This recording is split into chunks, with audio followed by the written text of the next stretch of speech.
our speaker on board in a moment. So this webinar is super packed. You're going to be learning tax secrets. You're going to be learning how to input credit, you are going to learn about the value added tax without headache. You're going to be learning about tax incentive for women in high sectors, be it agriculture, health, digital, and the creative economy. So now I'd like to invite our speaker on board by reading our bio. Mrs. Bukola Agbola is a lawyer, tax consultant, ACTI, and an entrepreneur. Mrs. Bukola Agbola is a distinguished legal practitioner and tax consultant with the Associate of the Chartered Institute of Taxation of Nigeria, ACTI. Beyond her professional accolades, she's a dedicated mother of 3 and a passionate entrepreneur who understands the heartbeat of the Nigerian business landscape. As a pro-Nigeria advocate, Bukola is on a mission to create a lasting impact by demystifying tax laws and making them accessible to every woman. Today, she joins us to review the 0 tax secrets that will help you cut stress, accelerate your business growth under 2026 tax reforms. She's also a professional at art with a vision for empowered tax illiterate female workforce. So can we welcome Ms. Bukola Agbola in our midst today? Can we welcome her? Can we say welcome her in the comments, or you can unmute yourself to say welcome her? Welcome, Mrs. Bukola Agbola. Welcome her. Can we please welcome her? If you can unmute yourself, please do well to welcome her. If you can type in the chat box or on the WhatsApp chat box, do well to welcome her. Ma, we will have you now. The floor is yours, Ma.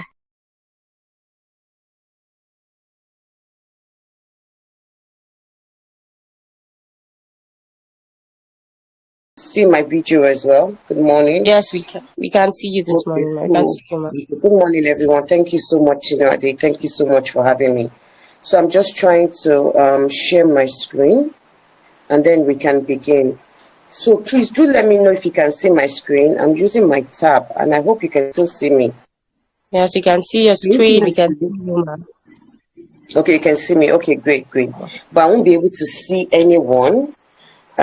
So Tinade, I hope you'll be willing to help me out with maybe if anyone is speaking or anyone is raising their hands. Yes, ma. Yes, ma. That's fine. Okay, great. So we have a short period for this. Thank you everyone for having me. I love the women. I think we are blessed. It's not even I think that we are blessed with women, and I'm so happy to be here with everyone. So, he has introduced, said a lot of things about me. So I'll just go straight into it because we have limited time. In fact, we used them already. So, I'm just going to be talking about how you can maximize your taxes, right? Where it becomes something of power to you, where you are able to have control, right? And not listen to the everyday talk where people just say, oh, the government has increased taxes, this and that, just a lot of things going on in the media. I wouldn't want you to listen to. I would just like you to think about how, can these taxes benefit me? How can I benefit from it?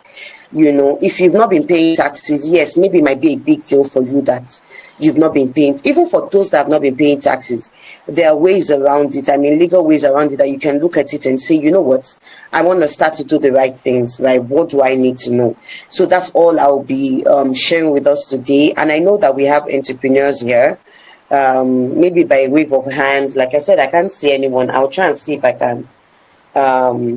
I can join through another means, or Fumi, my colleague is here. She can just let me know as well. So just let me know if you have questions. You can post the questions in the chat box, and we'll also have time for question and answer.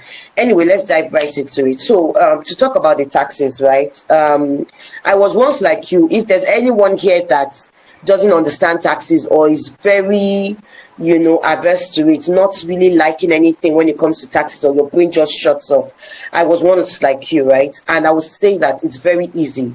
not very easy, but it's very doable to understand what tax is about and to know what taxes relate to. It's not everything that relates to you per time. So to know what relates to you, so you need to understand that it's you can get there, right? And thank God for the new tax laws, right? They are more simplified. And hear it from me that I'm a professional. Previously it was difficult. There were tax laws in different areas, right? But now it's been consolidated, it's been brought together that if you want to know what taxes are applicable to you, you can only go to the Nigerian Tax Act, right? And it will tell you, okay, these are the taxes that you have to pay. So it's been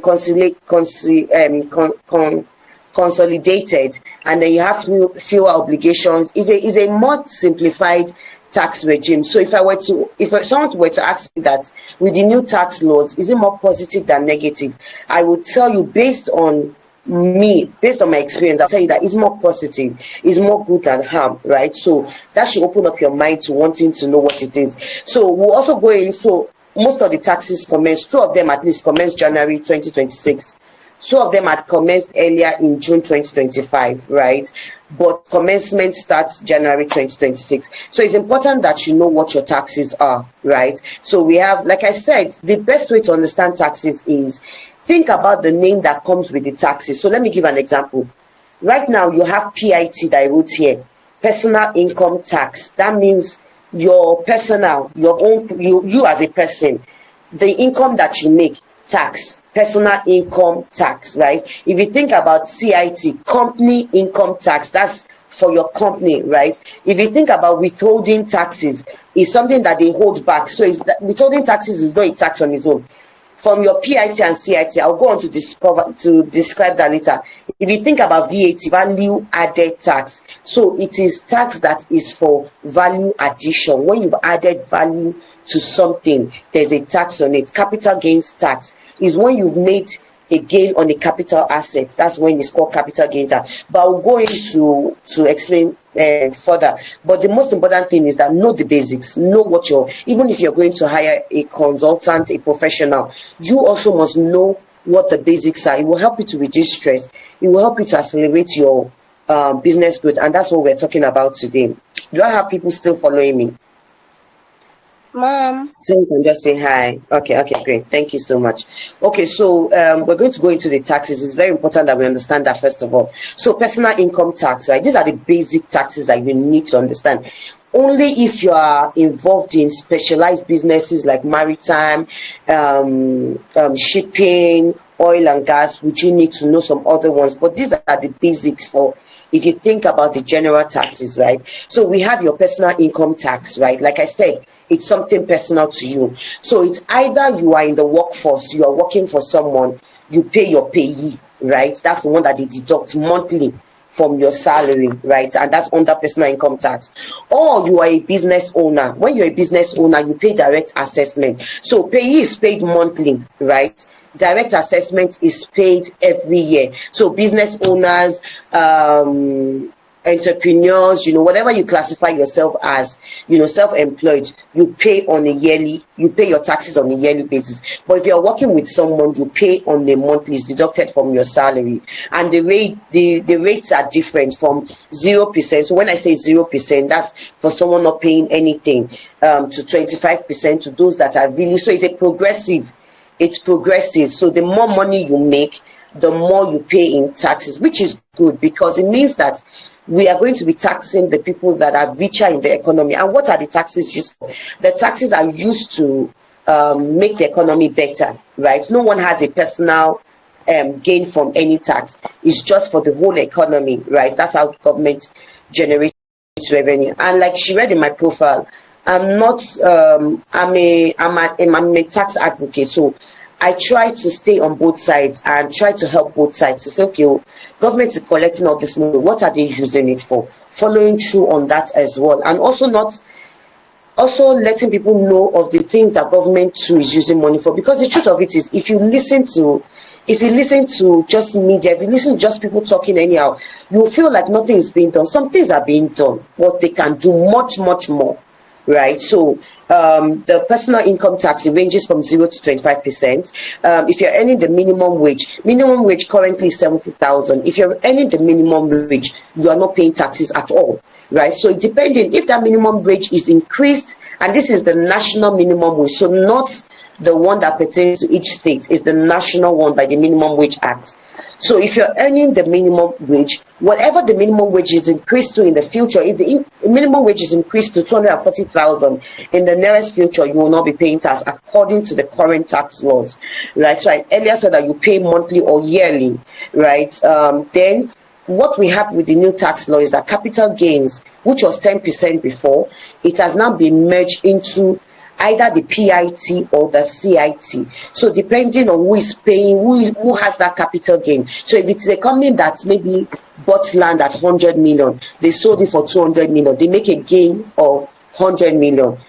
That's something of a capital nature. So they must pay taxes on that gain that they make. Of course, the law allows you to deduct certain expenses, like you incurred expenses to sell that land, or you had made some improvements on it. The law allows you to deduct all the costs before you now charge the capital gain. So what I'm trying to emphasize is that the capital gain has been merged. Before, it used to be a tax on its own, right, that you can pay on your own, but now you either pay through your personal income tax or your capital your company income tax, right? I hope that is clear.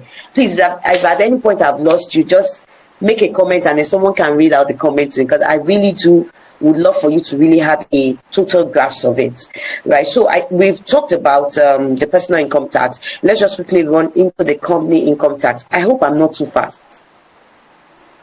Yes, ma'am, we can hear you, ma'am. Okay, great. So company income tax, right? So now we only have two categories of companies in Nigeria. That's the small and the large company. If you are regarded as a small company, you will not pay taxes, 0%, right? That is really good news. If you are regarded as a large company, you will pay tax 30% of your profits, not your total revenue, not your total not your turnover. So you pay 30%. Now there's also developmental levy that you pay 4%, and that only applies to only large companies, doesn't apply to the small company. So the tax laws are actually good. It helps. So I'll still go on to what makes a small company later on. So this taxes is paid yearly. You file the returns yearly as well, right? And then you add your audited report. For small company, that has also been reduced. It doesn't have to be something that is audited. You just file your financial reports, with the NRS, right? So let me even backtrack a bit. So the personal income tax, you pay it to your state tax authority. So if you're a resident in Lagos State, you pay your PIT to Lagos State. If you're resident in Abuja, you pay your PIT to the Federal Inland Revenue, the FCT Inland Revenue Service, right? Then company income tax is paid to the NRS, which was formerly FRS, right? Then you have the value added tax, which I said is the fact that you added value to something, right? So you must charge that VAT, which is currently 7.5%. There are some items that are exempt. There are some items that are zero rated, right? Zero rated, for maybe when we go on, I would explain it a bit more so that you can understand the difference between exempt and zero rated, right? Now there's also input VAT and output VAT. So if you go to a supermarket, right, let me just explain that a bit. If you go to a supermarket, and like I did last week, I bought some groceries, right? The VAT that I saw on my receipts, right, is called my to the company that's charged me that VAT is called their output VAT. Now so if I go and now buy, let me give an example. I go and now buy a laptop for my business, right? I go and buy an Apple laptop for my business, and I pay VAT. That VAT that I pay to that company that is charging me is called input VAT, because I'm using that laptop for my business. I will explain a bit more, but let's just understand input is what you put in, and then the output is what you charge your own clients, right? So the input is the VAT that you paid for your to run your own business or to run your services, and then the output is the one that you charge your clients. And this VAT is paid monthly, right? So it's important that you also understand yearly, monthly, because there are rules to it. If you don't pay as at the date you are supposed to pay, there will be penalties, and there will be interest on top of those penalties. So it's important that you keep track of all those things. Then there's the withholding tax. It's not a tax on its own. Is the fact that you have to pay PIT and you have to pay CIT, right? Now, the government is saying before the end of the year, right, they are telling people that once they make payment to you, they should deduct something. That's called the withholding tax. So they deduct it. So that money is still money that you're supposed to pay at the end of the year, your company income tax, whether it's a company or your personal income tax. Right, so that money is still waiting for you at the tax office. So at the end of the year, by the time you now calculate your CIT, your PIT, if let's say your CIT or your PIT came to 10 million, right, but during the course of the year they had withheld maybe 5 million from you, everybody that you've had business with, they withheld 5 million, you've totaled it is 5 million. At the end of the year, because your tax liability has come to 10 million, at the end of the year, what you will now end up paying is 5 million, because the government had actually collected 5 million from other people on your behalf, right, during the course of the year. So sometimes people lose money by not keeping track of their withholding taxes, right? So like we said, today we're trying to help you to ensure that you're not losing money, you're making money, you are getting the money that you need for your business. And even if money is not supposed to be withheld from you, like the current law says that, for small businesses too, they're not supposed to withhold money. So if money is not supposed to be withheld from you, you are supposed to let them know. Because if that money is being withheld for you, it means that you don't have that money, that cash physically to run your business for the rest of the year. Even though it's your money and you can even claim it back, but it's bad for you because your cash flow is restricted. So it's important that you take note of all this, right? So that's why I wrote here, understanding these taxes and their nuances can help you optimize your business operations and ensure compliance, right? So let's just go to the tax secrets every entrepreneur should take advantage of, right? So I'm just going to pause and not speed too much the way I've been speeding. This is our first topic. Right, so I wrote here that you don't have to pay, you only have to pay what you owe, right? So it's important that you know what category that you fall on. Are you regarded as a small business, right? And a small business is, I know there were a lot of issues back then when the law came out. A lot of people were saying, should I register as a limited? Should I stay as a business name? I've come here to clarify certain things to you now. A small company is a limited liability company. It's not a business name, right? So it is a limited liability company that has a turnover that equals to or less than 100 million in a year. So the total money that came into your company for that year is 100 million or less, right? It's not your profit, the total money. So customer A, during the course of the year, you sold something 20 million, that's your profit is included. The customer B, 10 million, everything comes together, total 100 million, right? Then your fixed assets, the assets that you have in the business, let's say you bought a land, you bought cars, you bought machinery, whatever, your fixed assets, right, must be 250 million or less. I'm stating the things that makes you to qualify as a small business, right? If your turnover is 100 million or less, right, and your fixed asset is 20 million to 250 million or less in a year, you will classify as a small company, and it means that you will not pay corporate income tax, right, on your profits. So let me I have an example below, right? But remember that there's an exception for this. If you run a professional service business, such like me, that I'm a lawyer, I do not qualify. Even lawyers are not allowed to register limited liability companies. So first of all, that one even cuts me out. But imagine if I'm a professional and I'm allowed to register, I'm offering professional services, things that you get qualified for, there's a body regulating it, there's some form of professionalism to it. You are not allowed, consultant, you are not allowed to partake of this exemption that is for small companies, right? We will still, so for me now, on my profit, I will still be paying 30%, right? But I run a business name, so that does not even apply to that. The rate is the different rates that applies to business names, individuals, that would apply to my own profits, right? So let me just some infographics just to explain it. So for a small company, if you're registered as a small company, zero company income tax. That 4% developmental levy, you don't pay it. Withholding tax, they are not supposed to withhold tax from a small business, right? But there are qualifications to it, which means that the person that you are dealing with, right? I will go on to it later. Let me not jump in. So zero withholding tax, zero capital gains tax. Remember that I said that capital gains tax has now been merged into PIT or CIT. So it means that if you're making 100 million turnover, right, and your fixed asset is 250 million or below, you are not going to be charged capital gains tax. So whether you sell any capital gain or not, as far as the share doesn't reach the 100 million and the fixed asset too, you will not be charged. Also, you don't have to charge your clients VAT, right? There's the option that you don't have to charge VAT to if a small company. So this is something that I feel that sometimes small businesses are not privy to. They are not aware of the fact, and it's very good because it means that you can be able to scale the business. Of course, you will not remain at 100 million forever. Of course, everybody is praying. Everybody goes to church, prays for their business growth. You are praying as the pastor is declaring, saying you will get contracts this year. The government will recognize you. If you are getting government contracts, of course, they'll be in the millions. They'll be over 100 million. So everybody is praying for that.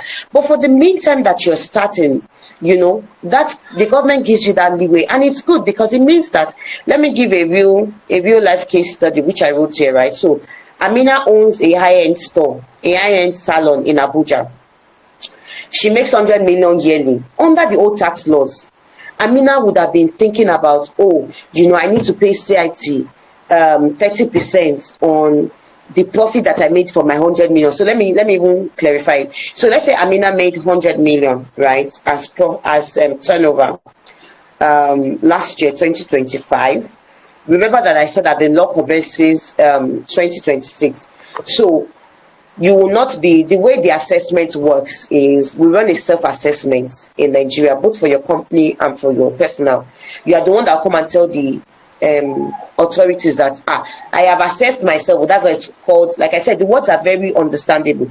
That's why it's called self-assessment. You are the one that will come and tell them that I've assessed myself. Oh, this is how much I made. These are my expenses, this and that. Then if they have an issue, they will come and audit, right?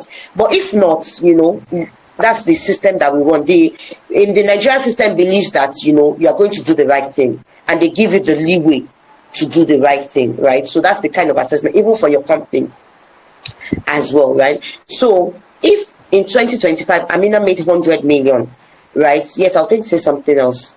The way the tax is assessed is that for what is being assessed this year, 2026, is what you made in 2025, right? What is being assessed in 2027 is what you made in 2026, right? So is the year before that they assess, right? So Amina made 100 million last year, right? When she's been assessed this year, when she's coming and all that, she will pay CIT, she will pay CIT, the CIT rate, the previous CIT rate is 30%. But of course, last year, if you're making 25 million and below, you won't be taxed and all that. But if, let's say she had made 100 million turnover, she would have been paying 30.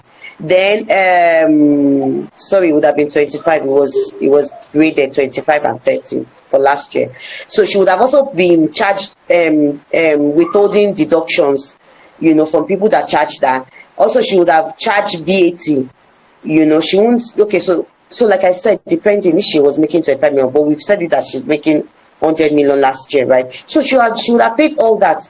But now for 2026, if Amina as a salon owner, right, has a small company, she won't, when they are assessing her in 2027, she will pay zero CIT because she falls under the threshold.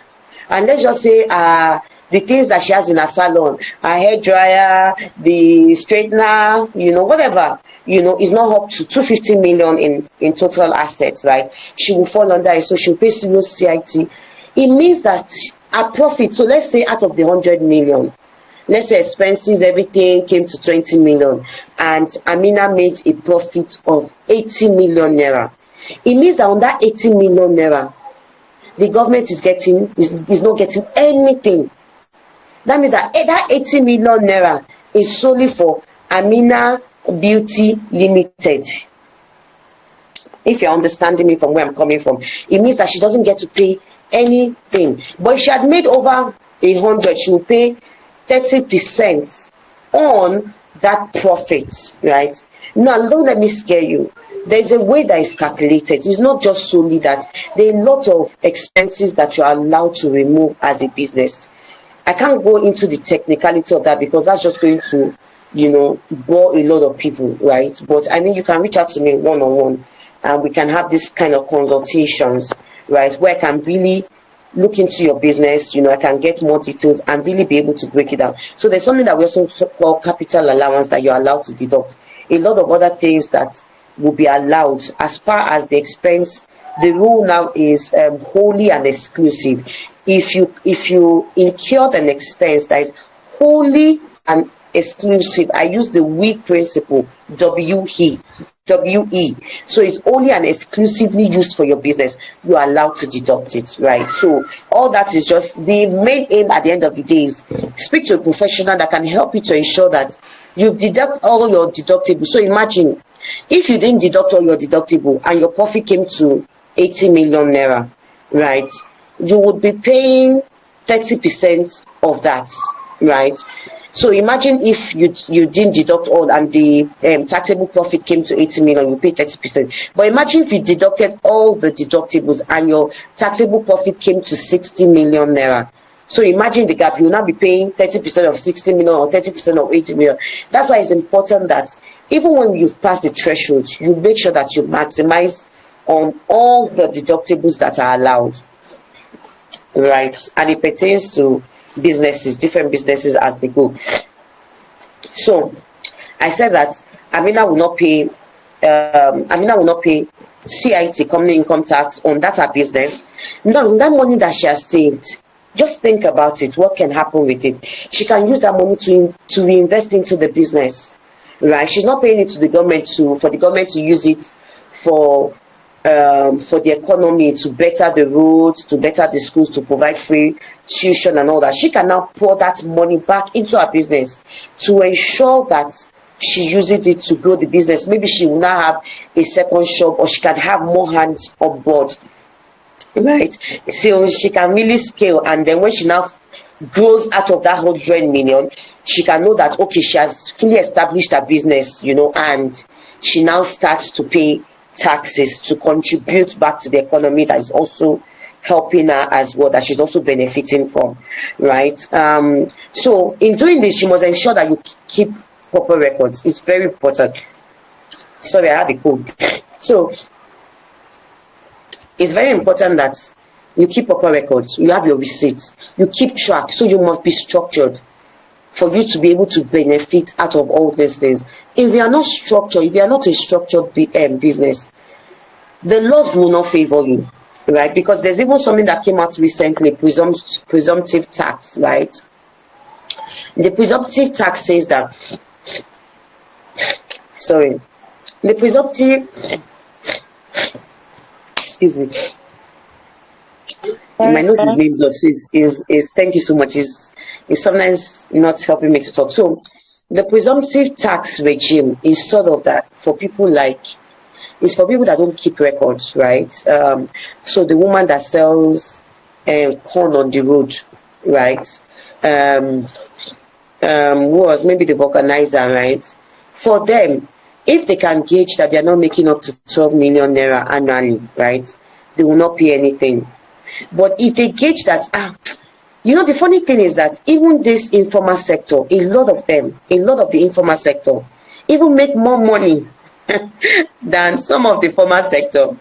So you can imagine the plumbers, the carpenters, right? They are classified as the informal sector, right? Some of them actually make more profits, right? You'll be shocked at how these people are telling that, oh, they have land here and there, they've been able, and all that. So the fact that they're informal doesn't mean that they're not making money, right? So the presumptive tax regime is that for people that are not keeping records, right, they'll be charged a percentage of their turnover, which is worse. Because if you really fall under that, that means that you're even paying more than you should be paying, because they're not able to ascertain your record. They will just come and just presume, right? So I was just saying this to buttress the fact that you must keep records. If you're not someone that's not been keeping records, make sure that you keep records, right? Make sure that it's automated. And there was a time that am I still on my first? Oh, I'm still on my first topic. Let me rush. Because time has really gone. Yeah, so I put something here that it says that as a small company, you don't deduct WHT, right? If a supplier supplies you something, don't deduct withholding tax from them, right? But there are qualifications to that. That person must have a TIN, must be registered. They must have a TIN number, which I mean they are qualifying everything now as a tax ID. So you must know that the laws have come into play, but implementation is now the issue. Even the NRS, what they normally do is once the law comes into play, they will issue out guidelines, they will issue out circulars. But those circulars, they've not issued out guidelines as circulars. We're still waiting on them. That would further buttress how we are to apply it, really, right? So what the law says now is that everybody must get a tax ID, right? So that's what they will use to monitor everybody, right? So it says here that you must not, a small company should not deduct withholding tax from their suppliers when they supply. Who pays withholding tax? Who deducts withholding tax is the person that is making payment. So somebody supplies me books, company supplies me law books as I'm a lawyer, right? When I'm making their payments, I'm supposed to deduct withholding tax depending on the range, depending on the range that applies to that particular company that supplied me the books. I'm supposed to deduct a certain percentage, whether it's 0%, whether it's 2%, whatever, right? I'm supposed to deduct it from them and then pay it to their relevant tax authority. Remember, I said if they're a company, I'll pay it to NRS. If they are individuals, right? If they're business name, I'll pay it to their state's internal revenue service, right? So we're in Lagos State LRS, right? So the law says that small companies should not deduct withholding tax, but for you not to deduct it, that person must have a valid TIN, and the value of the transaction must be 2 million or less in that month for you not to deduct it, right? Very, very important. I also noted here that if you deduct withholding tax and you don't pay it, people used to do that formally. The tax liability and penalties and interest will become your own. So it's important that also when you deduct all these things, even like VAT, when you charge your clients VAT, you remit it immediately. For VAT, you should remit it before the 21st of the next month. So let's say for all the VAT, so let's say you're selling cakes. I have a friend that sells cakes, right? She sells this really delicious mini loaf cakes for 2.5, right? I still bought some yesterday. So she deducted VAT and all that, right? That VAT is to be paid, that she deducted in March, is to be paid in April, right? Everything is supposed to pay before the 21st of April, right? That's for VAT. So let's move into VAT, which is the second topic, right? I hope that you are gaining a lot and you're seeing how you can maximize your profits and be able to do all that you need to do. So let's go into value added tax, right? Like I said, the name says it's when you add value, right? And then it goes on every point of value addition, right? And VAT is paid to the NRS, right? It's remitted to the NRS. Now it's not the NRS that now breaks it down and says, okay, this amount goes to the states, this amount of the VAT goes to local government. So there's a sharing formula so that it ensures that VAT that they've collected, that's tax that they've collected from everybody, gets shared to the state, shared to the local government and all that, right? And I know that a lot of people will still have that question in their head, like, all this money, they're just collecting and they're not using it. for anything. So now the onus falls on you as a taxpayer to ensure that you can focus on an area. If let's say your sector is the education, you can focus on the education and look at the budget. What are they budgeted for education?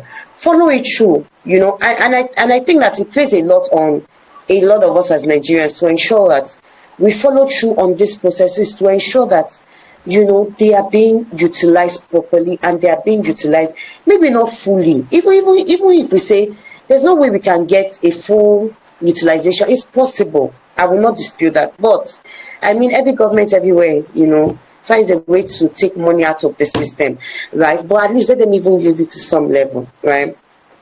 So that's VAT. So you have to charge VAT on your taxable supplies, whether goods, whether services, whether incorporeal, right? So if you're supplying goods, if you're supplying services, so goods, I think we all can understand. So services, like for me now, I'm a lawyer, I'm a tax consultant. I offer services to people. When I charge for my consultation, I charge VAT on my services, right? If let's say I'm incorporating a company for you, so there's also the distinction. You also have to make the distinction, especially when you are into services. You must know the amount that goes towards the cost itself, and then you must know your service charge too. So boldly write it. You must only charge VAT on your service charge. So it helps you to not to overcharge your client. So imagine if I didn't separate. Let's say I charge 150K and I didn't separate it for my client. I didn't separate that 50K is towards the cost of what you've asked me to do, and 100K is my service charge. So if I charge 7.5 on 150, it'll be higher than when I charge 7.5 on 100K. So that way, I'm even ensuring that my client doesn't pay too much, or my customer doesn't pay too much. So it's important that you also understand all this, right? Then you must also track your VAT on your business purchases, because now you can claim those credits, right? But I would maybe I pray that I don't confuse you, but just try and understand everything that I'm saying. We're almost running out of time. There's something called impute VAT, which was what I was trying to address before. So let me give an example, right? I bought a laptop for my business as a professional, as upper practice, right? I bought a laptop worth 100 million. I said 100 million, 1 million naira, right?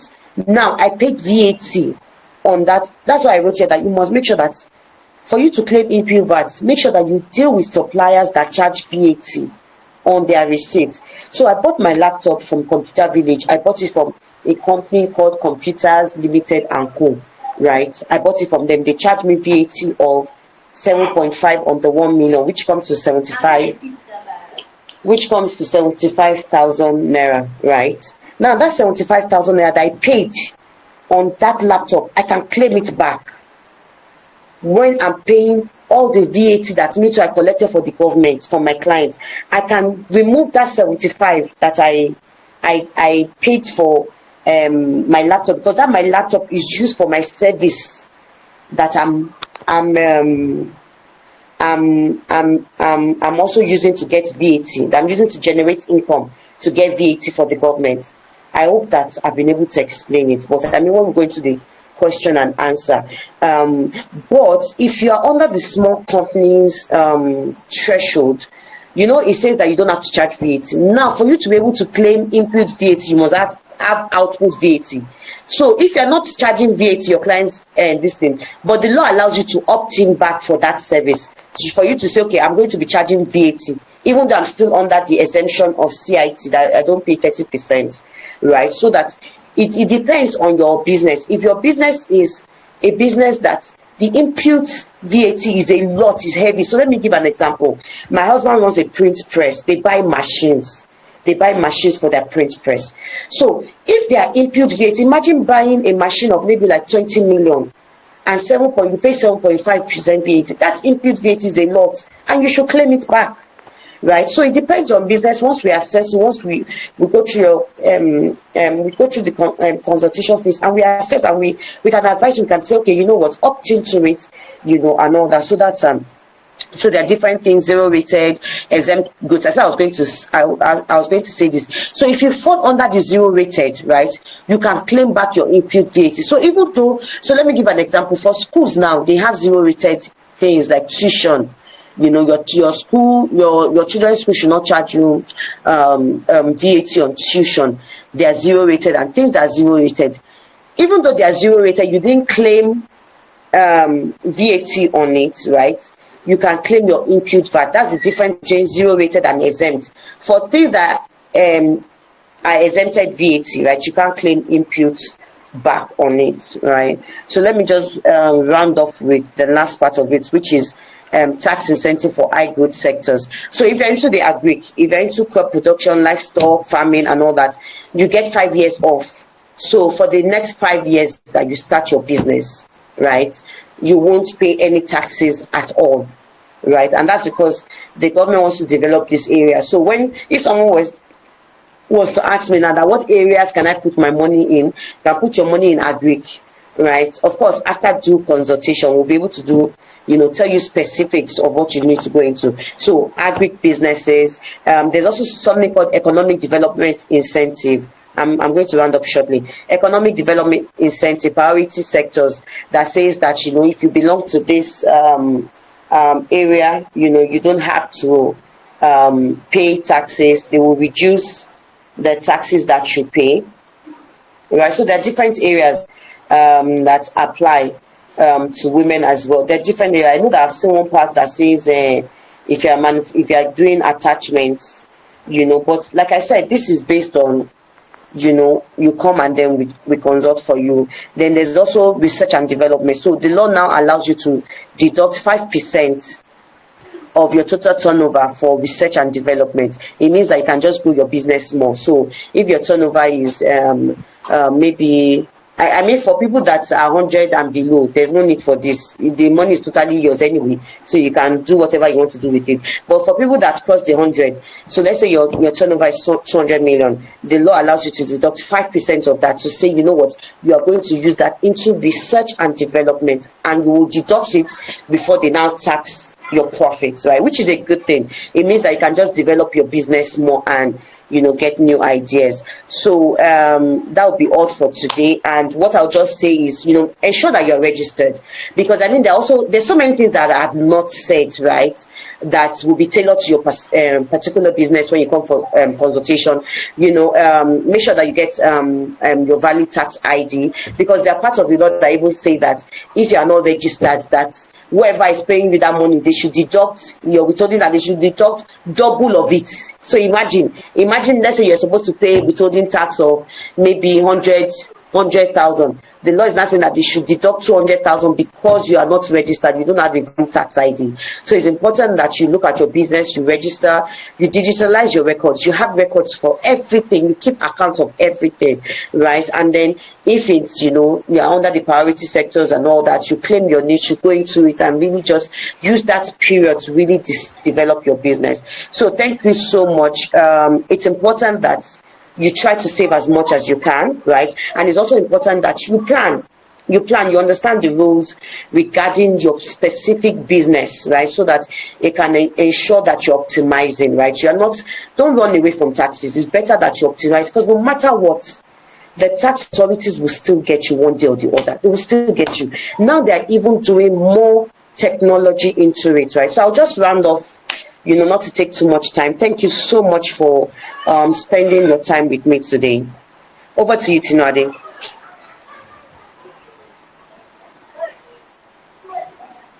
I hope you can hear me. Was it locked off? Hello, can anyone hear me?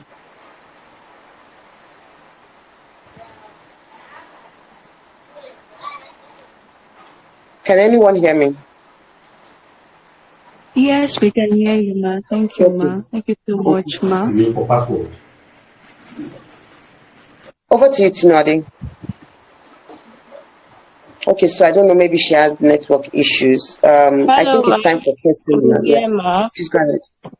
Yes, ma. Apologies for the breaking transmission. Thank you so much, ma. We have learned a lot. And I'm sure every woman here has learned one or two about tax, personal tax, value-added tax, and the likes. Thank you so much for sharing your expertise with us, Ma. So now, over to questions. If you have questions, please do not raise up your hand or mute yourself or type in the WhatsApp chat box so that I can read them here. If you have questions, please do well to unmute yourself. Okay, we have Deborah Hazy has a question. Okay, you can speak now, Miss Deborah Hazy. Miss Deborah, you can speak now. Okay, while we wait for her, if you still have questions, please type them on the WhatsApp group or raise up your hand or kindly unmute yourself here so that Mrs. Agbola can take your questions.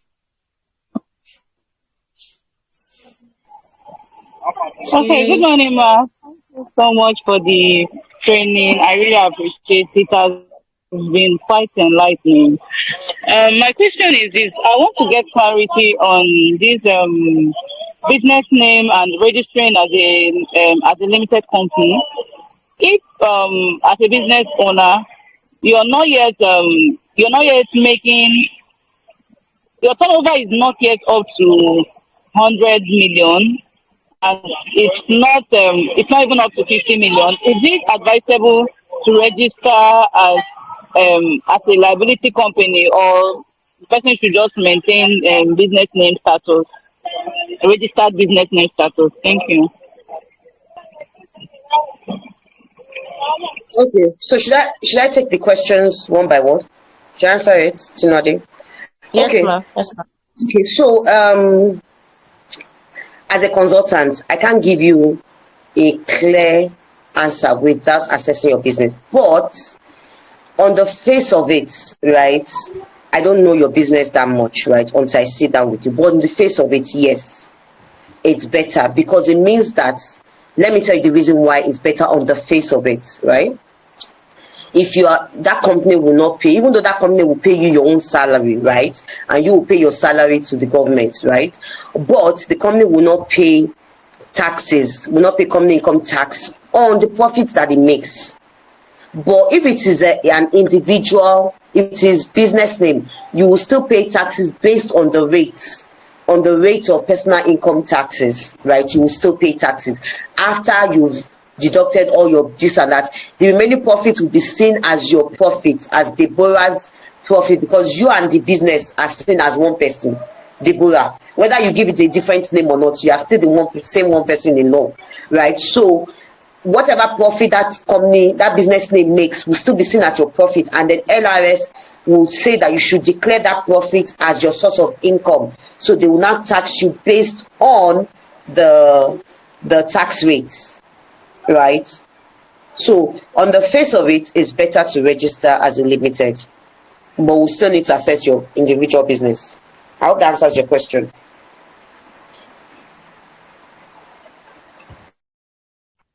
Miss Deborah, I hope your question was well answered, ma.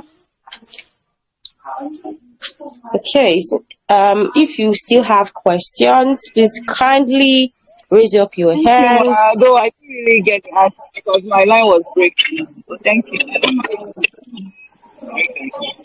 My network Oh, was breaking, so I didn't really get the answer. I mean, I don't know if maybe you can help me type out the summary of what she said, but I didn't really get it. The network was oh yeah, breaking. definitely you would get a Thank you, summary Ma. of what she said. Thank you so much. Okay, so if you have questions, if you still have any questions about taxes, how to navigate taxes, kindly raise up your hands or mute yourself to speak or type in the comment section. We have less than a minute to do that. We're waiting for you. You have any burning questions in your mind about taxes, kindly let us know. Hello, ma. Good morning, everyone. Thanks once again. You are appreciated. Thanks for your time. My own question is that I have a business name that I've opened for almost 4 years now, but I've never for once been to the tax office. So I want to know what I'm expected to do right now. And then secondly, like we have our old, like my own mom now, she sells at the market, and all these taxes of a thing. I don't know, to be a bit difficult for them, because they don't even have an account, not to talk of them doing all these taxes, and they don't even want to hear. Please, any advice for such people? Okay. Okay, thank you so much for your question, Ma. So you said that you have opened your business for 4 years now, you've not been doing anything. What I would advise is speak to a professional, right? A tax consultant, and then let them be able to guide you into what to do.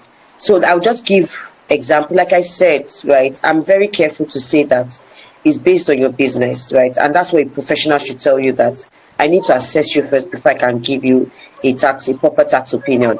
Now, what I will say on the face value of it is that for the past 4 years, right, companies that have not made up to 25 million, businesses that have not made up to 25 million in turnover, right, they were not supposed to pay taxes. They're not supposed to pay company income tax or any form of tax, right? They were supposed to.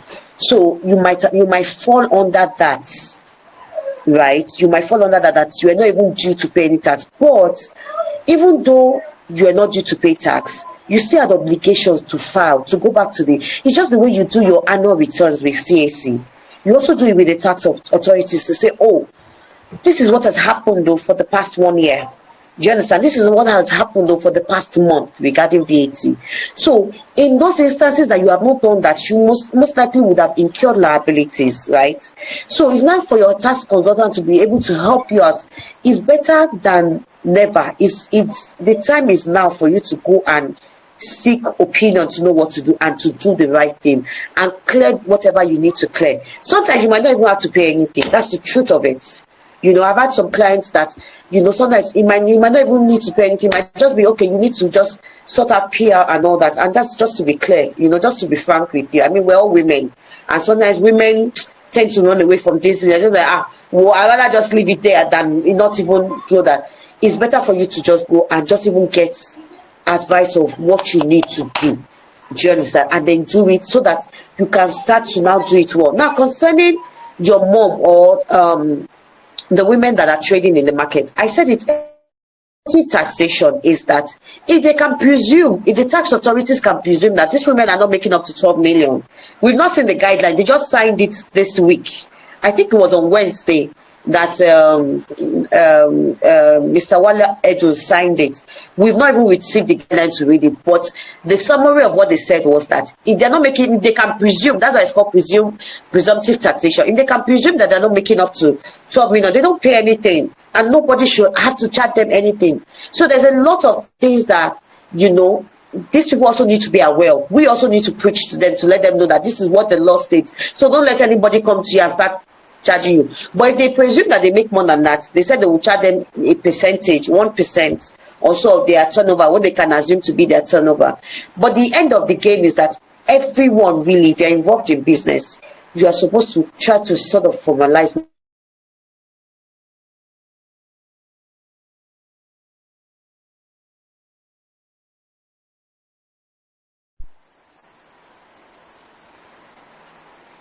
Madam Stitches by Anno.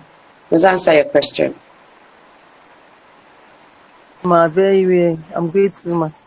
You're welcome. You're welcome. I don't know. You can drop your number for us so that we can reach out to you after the session, ma. Yes, I'm sure. And then I would also, yes, I'm sure they will drop my number, but I would also appreciate if you can try to follow me on social media. So I'm not charged for this. I normally charge for consultation. If you can follow me on social media at Bukola Tax. I'm on Twitter. I'm on Instagram. Okay, I'm not yet on Facebook, but I'm on Twitter and Instagram. If you can follow me on Bukola Tax, I would really appreciate it. If you can also share a comment as to the flyer of this event today. If you can share a comment as to, oh, you joined, this is what you learned, you're really grateful, I would really, that would be a way of you paying me back for, you know, me sharing my knowledge. So I would really appreciate that. But I'm sure they will drop my number. But I can also drop it. It's 080 64 67 2762. 080 64 67 2762. 080 64 672762. But please, I would love to have you follow me on social media and also drop a comment of the session. Thank you. Thank you so much, Mrs. Agbola. We're going to drop links for you to follow her on our social media platforms. So please be rest assured that after the webinar, you'll be getting links to follow her. We have a question from WhatsApp, ma. It says, is it advisable for a lawyer who is not trained in tax law file annual returns for clients? I'll take that again. Is it advisable for a lawyer who is not trained in tax law to file annual returns for clients? Okay, that question has a lot of holes in it. So first of all, I would say that before you file returns for a client, you should be trained, right? And so for lawyers, there's also an area where you can be trained as a tax professional, right? So maybe if you reach out to me one-on-one as colleagues, I can share that with you. So you can be trained as a tax lawyer. So I wouldn't encourage for you to file it for them, because do you even understand what it is that you're filing in the first place? So that's why I said it has holes in it. So it would be, you can take the brief, right, and speak to maybe a tax consultant that is trained, so that as lawyers we're allowed to share our money with each other. So maybe that's what I would say you should do while you are learning on the job. I hope that answers your question. But there are ways for you to be trained as a tax consultant, as a lawyer. Okay, thank you so much, ma. Thank you so much for that answer, ma. We have come to the end of today's webinar, and before we go, I'd like all of us to unmute ourselves and thank Mrs. Bukola Agbola for such an insightful session. And we just unmute ourselves and say thank you, ma, for such insightful session. And also, we can thank her by going to our social media platforms. Please say thank you to Mrs. Agbola. You can unmute yourself and say thank you so much, ma. Thank you too for spending your time with me. Thank you. Thank you, everyone. Thank you, Ma, for sharing such an insightful tips with us on tax Ma. Thank you so much, Ma. We've come to the end of questions, and we've come to the end of today's webinar. And please, you can follow Mrs. Bukola Agbola on Instagram, on Bukola at Bukola Tax. You can follow the Blossom Coaching Company on Instagram and Facebook as Blossom Coaching Company. Thank you so much, everyone, for joining in. I hope you had a swell time. I hope you had an amazing time learning and relearning and unlearning. And until next webinar, we'll be delighted to host you again. Thank you so much, man. Also, thank you to our president, Mrs. Zion Olujere, for bringing over an amazing speaker that has blown our minds and showed us how to use our tax better, and we've just learned a lot of things. Thank you so much, our president. Thank you so much, Mrs. Bukola Agbola. Thank you so much, ma. Goodbye, everyone. Thank you so much. Thank you so much. Have a lovely day. Thank you, ma. Yes. Bye, everyone. Have a lovely day. Okay.